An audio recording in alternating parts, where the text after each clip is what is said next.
Canada ने आखिर भारत को G7 शिखर सम्मेलन में शामिल होने के लिए आमंत्रण भेज दिया है। कनाडा के पीएम मार्क कार्नी ने पीएम मोदी को फोन कर G7 शिखर सम्मेलन में आने का निमंत्रण दिया। पीएम मोदी ने खुद इस बात की जानकारी दी। पीएम मोदी ने एक्स हैंडल पर लिखा, कनाडा के प्रधानमंत्री मार्क जी कार्नी से फोन पर बात करके खुशी हुई।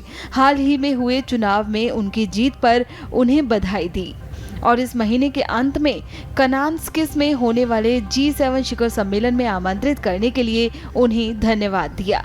गहरे जन जन संबंधों से बंधे जीवंत लोकतंत्रों के रूप में भारत और कनाडा आपसी सम्मान और साझा हितों के मार्गदर्शन में नए जोश के साथ मिलकर काम करेंगे। शिखर सम्मेलन में हमारी मुलाकात का बेसब्री से इंतजार है। बता दें कि इससे पहले कयास लगाए जा रहे थे कि दोनों देशों के बीच रिश्तों में तल्खी की वजह से कनाडा की तरफ से इस बार भारत को G7 समिट में शामिल होने का न्योता नहीं दिया जाएगा। यदि ऐसा होता तो 2019 के बाद ये पहला मौका होता कि पीएम मोदी इस समिट में हिस्सा नहीं लेते।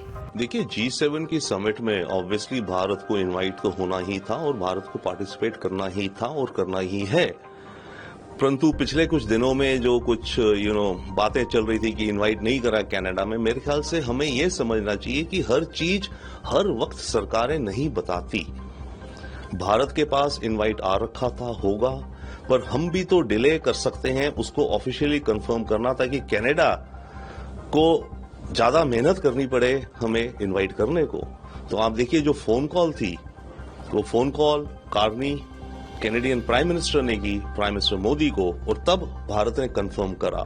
तो बहुत बार आप डिप्लोमेसी में ये भी चालें चलते हैं कि आपके पास इनविटेशन आए होते हैं पर आप उनको जवाब नहीं देते, क्योंकि आप चाहते हैं कि जो दूसरी पार्टी है वो कुछ थोड़ी और मेहनत करे आपको इनवाइट करने में। तो मेरे ख्याल से ये प्ले आउट हुआ। तो ऑब्वियसली भारत का रोल इस समय वैश्विक इकोनॉमी को लीजिए, जियो पॉलिटिक्स को लीजिए, दुनिया में सद्बुद्धि शांति के लिए लीजिए, हमारी आवाज और हमारा वजन बहुत बढ़ चुका है। तो पार्टिसिपेट हम करेंगे, बट ये चैलेंजेस बहुत हैं, तो उन पे डिस्कशन होगा। प्रधानमंत्री कार्नी ने अब प्रधानमंत्री मोदी को इनवाइट करके एक तो ये भ्रम दूर कर दिया है कि वो अभी तक कि वो भी ट्रूडो की पॉलिसी से उनका असर है।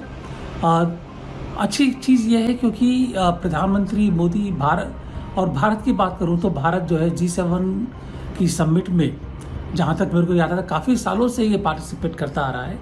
एक तरह से हर साल पार्टिसिपेट करने का एक जो छवि बन गई थी और जो सही है कि हालांकि भारत G7 का मेंबर नहीं है, लेकिन भारत एक इमर्जिंग इकोनॉमी, एक डेवलपिंग इकोनॉमी, एक पावरफुल इकोनॉमिक कंट्री के नाते उसका जो रुतबा है वो G7 कंट्रीज़ के बराबर है।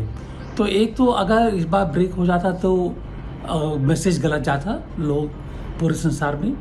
और हमारे लिए ये अच्छा इसलिए भी है कि ऑपरेशन सिंदूर के 1 महीने के बाद ही जब प्रधानमंत्री मोदी जो विश्व के कुछ काफ़ी शक्तिशाली देशों से, जैसे जिसमें अमेरिका है, उससे मिलेंगे, फ्रांस, यूके, उनसे मिलेंगे, वहाँ पर मुलाकात होगी। तो अपना पक्ष तो खैर रख ही दिया गया है, उन्होंने सुना है। हमको ये पता चल जाएगा कि ज़्यादातर देशों का जो ऑपरेशन सिंदूर हुआ है, पाकिस्तान और भारत के बारे में क्या सोचना है, क्या उनका नज़रिया है। ज़रूरी वो इसलिए है क्योंकि जब ट्रंप ने बयान दिए, उन्होंने कुछ ऐसा कहा कि मैंने मीडिएशन किया।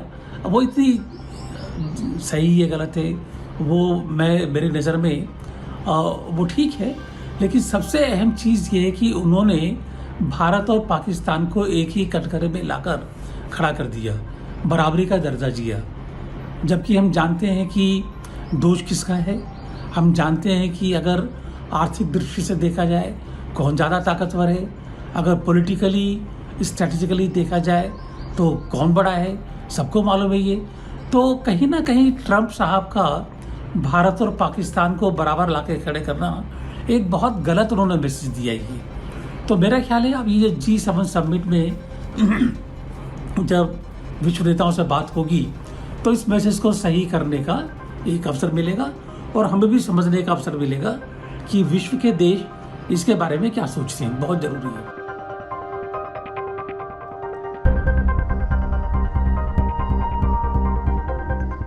हमसे जुड़े रहने के लिए हमारे YouTube चैनल को सब्सक्राइब करें और नई वीडियो की नोटिफिकेशन के लिए बेल आइकॉन को दबाएं।